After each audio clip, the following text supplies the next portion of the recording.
Yes students, welcome to AD knowledge house magic.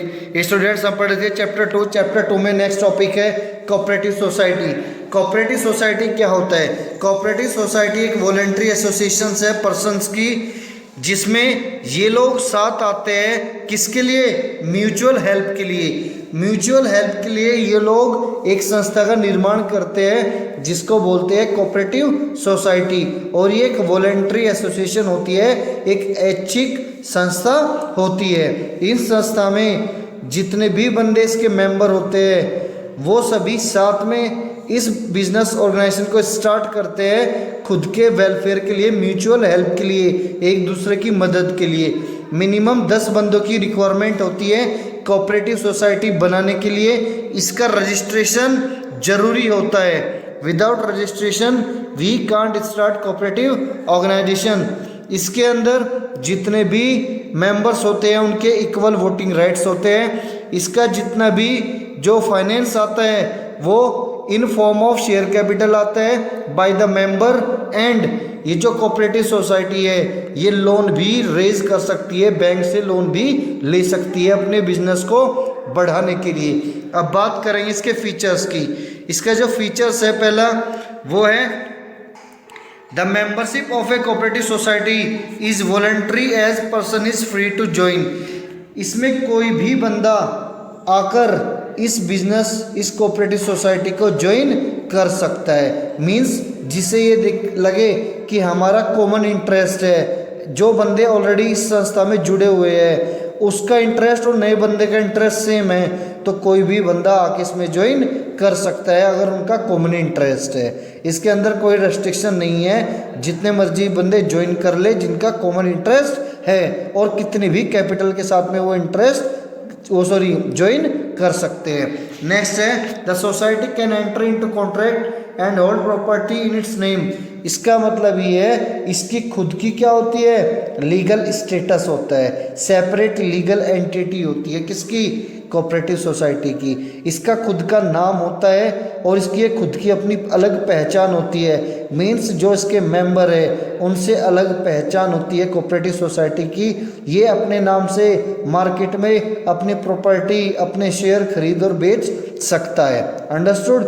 ये अपने members के बिहाफ पर उनका नाम यूज़ करके लोन रेज नहीं करता। ये अपने बिजनेस का, अपनी सोसाइटी के खुद के स्टेटस का नाम यूज़ करके लोन रेज करता है, मार्केट से फाइनेंस रेज करता है। नेक्स्ट है लायबिलिटी। इसके जो मेंबर्स है उनकी लायबिलिटी कैसी होती है? लिमिटेड होती है। जितना भी कैपिटल उन्होंने इस बिजनेस में लगाया है सिर्फ वहीं तक उनका क्या होगी? लायबिलिटी होगी। जितना पैसा उनका लगा है उतनी ही उनकी जिम्मेदारी होगी। नेक्स्ट है the power to take decision lies in the hand of the elected managing committee. जो इस बिजनेस में डिसीजन लेता है, कंट्रोल करता है, वो मैनेजिंग कमेटी करती है। और मैनेजिंग कमेटी इलेक्ट करती है किसको? मेंबर्स के द्वारा मैनेजिंग कमेटी इलेक्ट होती है। जब मेंबर्स वोट करते हैं तो उस मैनेजिंग कमेटी को क्या करते हैं? सेलेक्ट करते हैं और मैनेजिंग कमेटी डिसीजन लेती है इस ऑर्गेनाइजेशन में, कोऑपरेटिव सोसाइटी में। नेक्स्ट है कोऑपरेटिव सोसाइटी का जो मेन पर्पस होता है वो म्यूचुअल हेल्प होता है। अपने ऑर्गेनाइजेशन के मेंबर्स की हेल्प करना होता है, उन्हें सर्विस प्रोवाइड करना होता है, सोशल वेलफेयर होता है। जो प्रॉफिट है वो इनका सेकेंडरी मोटिव होता है। अंडरस्टूड? इनका जो मेन मोटिव है वो है म्यूचुअल हेल्प, सोशल वेलफेयर। मैं आपको ऑलरेडी बता चुका, इक्वल वोटिंग राइट्स होते हैं। यहाँ पे वन मैन वन वोट का प्रिंसिपल होता है। मीन्स हर बंदा का एक वोट करने का अधिकार होता है, भले ही उसने कितनी भी कैपिटल क्यों ना कंट्रीब्यूट की हो। नेक्स्ट है मेरिट्स। मेरिट्स में है, मैं देखो अभी बताया था आपको, यहाँ पे जो मेरिट्स है वो है इक्वल वोटिंग राइट्स। मीन्स हर बंदे के पास इक्वल वोटिंग राइट्स होता है। वन मैन वन वोट का राइट सभी के पास होता है। एक बंदे ने बहुत ज़्यादा कैपिटल कंट्रीब्यूट किया, एक ने कम, बट दोनों के पास में सेम अधिकार होगा। दोनों बंदे सेम किसमें? मैनेजमेंट में पार्टिसिपेट करेंगे और दोनों के पास एक एक वोट का ही अधिकार होता है। नेक्स्ट है लायबिलिटी। लायबिलिटी लिमिटेड होती है। यहाँ पे इसकी खास बात है मीन्स कोई भी बंदा बाहर का आउटसाइडर जिससे लोन रेज किया है इस संस्था ने, वो इसके मेंबर्स की पर्सनल प्रॉपर्टी पे क्लेम नहीं कर सकता।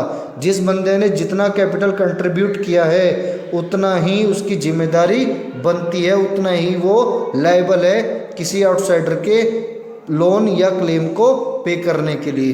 नेक्स्ट है इसकी स्टेबिलिटी। जिसकी स्टेबिलिटी है बिजनेस की वो क्या है, वो एकदम क्या है, मतलब परमानेंट है। परमानेंट इन द सेंस किसी भी बंदे की डेथ से या बैंकरप्ट से इस बिजनेस की जो लाइफ है वो अफेक्ट नहीं होती। इसकी जो लाइफ है वो कंटिन्यूटी चलती रहती है, इसका परमानेंट एग्जिस्टेंस है इसकी। अंडरस्टूड।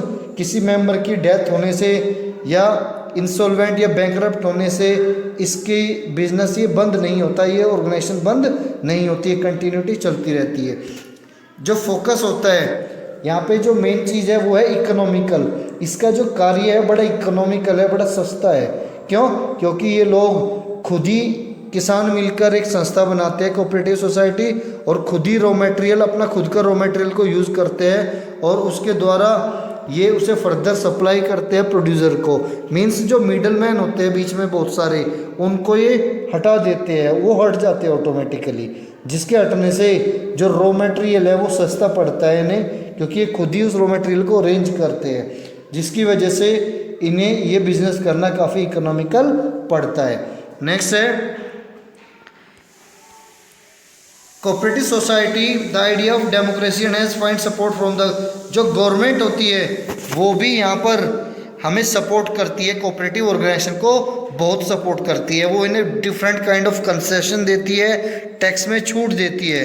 अंडरस्टूड। जिससे इन्हें बिजनेस करना आसान होता है। इन्हें लोन में बहुत कम रेट पे लोन प्रोवाइड करती है। नेक्स्ट है कोऑपरेटिव सोसाइटी को हम स्टार्ट कर सकते हैं सिर्फ 10 बंदों के साथ में, और यहाँ पर मिनिमम कैपिटल का कोई भी पंगा नहीं होता। अंडरस्टूड। एक बहुत ही सिंपल प्रोसीजर होता है इसका रजिस्ट्रेशन का। रजिस्ट्रेशन करा के हम लोग इस ऑर्गेनाइजेशन को, इस कोऑपरेटिव सोसाइटी को स्टार्ट कर सकते हैं। नेक्स्ट है डिमेरिट्स। इसकी कुछ खामियां भी होती है। पहली खामी होती है कि जो कोऑपरेटिव सोसाइटी है वहाँ पर जो हमारी कैपिटल है वो लिमिटेड होती है, उसके रिसोर्स लिमिटेड होते हैं। अंडरस्टूड। क्योंकि यहाँ पर कोई कंपलसरी नहीं होता कि कोई बंदा ज़्यादा कैपिटल देगा तो उसके पास ज़्यादा पावर होगी। कोई कितनी भी कैपिटल इसमें कंट्रीब्यूट करे उसके पास में एक ही राइट रहेगा, 1 मैन 1 वोट।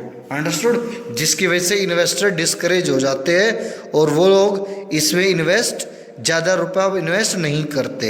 इसलिए यहाँ पे कैपिटल जो है वो लिमिटेड रहती है, इसकी ग्रोथ के चांसेस थोड़े कम हो जाते हैं। नेक्स्ट है इनएफिशिएंट मैनेजमेंट। जो मैनेजमेंट होता है कोऑपरेटिव सोसाइटी का वो इनएफिशिएंट होता है। मींस यहाँ पे कोई एक्सपर्ट मैनेजर या एक्सपर्ट्स, प्रोफेशनल एक्सपर्ट नहीं होते। इन एक्सपीरियंस पर्सन्स के द्वारा, किसानों के द्वारा ये संस्था रन की जाती है और उन्हें हाई सैलरी ऑफर की जाती है, जिसकी वजह से ये संस्था समटाइम्स क्या होती है, समटाइम्स अच्छे से रन नहीं कर पाती। नेक्स्ट है ओपन डिस्कशन। यहाँ पर जो सीक्रेसी है, सीक्रेसी भी नहीं बनी रहती। क्यों? क्योंकि यहाँ पर ओपन डिस्कशन होता है। ओपन डिस्कशन क्यों होगा? क्योंकि हर बंदे के पास में 1 मैन 1 वोट का अधिकार है इस ऑर्गेनाइजेशन में, जिसकी वजह से सारे मेंबर्स मीटिंग में बैठते हैं और वहाँ पर सीक्रेसी ख़त्म हो जाती है।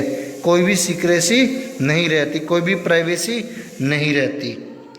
इंटरफेयर, जो हमारी गवर्नमेंट है उसका बहुत ही इंटरफेयर रहता है, कंट्रोल रहता है कोऑपरेटिव सोसाइटी में। क्यों? क्योंकि गवर्नमेंट इन्हें सपोर्ट भी इतना ही करती है, और जब इन्हें गवर्नमेंट सपोर्ट करती है, कंसेशन देती है, टैक्स में छूट देती है, लोन सस्ता देती है, तो फिर गवर्नमेंट इन्हें कंट्रोल भी करेगी। और गवर्नमेंट ये सब करती क्यों है? क्योंकि ये सोशल वेलफेयर के लिए काम करते हैं, किसानों के लिए काम करते हैं। नेक्स्ट है इंटरनल क्वेरल। यहाँ पर जो झगड़ा है, कॉन्फ्लिक्ट है किसके बीच में, अमंग द मेंबर्स, वो भी बहुत ज़्यादा होता है। क्यों? क्योंकि हर बंदा यहाँ पे इतना पढ़ा लिखा नहीं होता, इतना फ्लेक्सिबल, इतना एजुकेटेड नहीं होता, टैलेंटेड या यूं कहे इतना एक्सपीरियंस होल्डर नहीं होता, जिसके चलते हुए छोटे छोटे मुद्दों पर यहाँ पे कॉन्फ्लिक्ट के चांसेस बन जाते हैं। अंडरस्टूड। नेक्स्ट है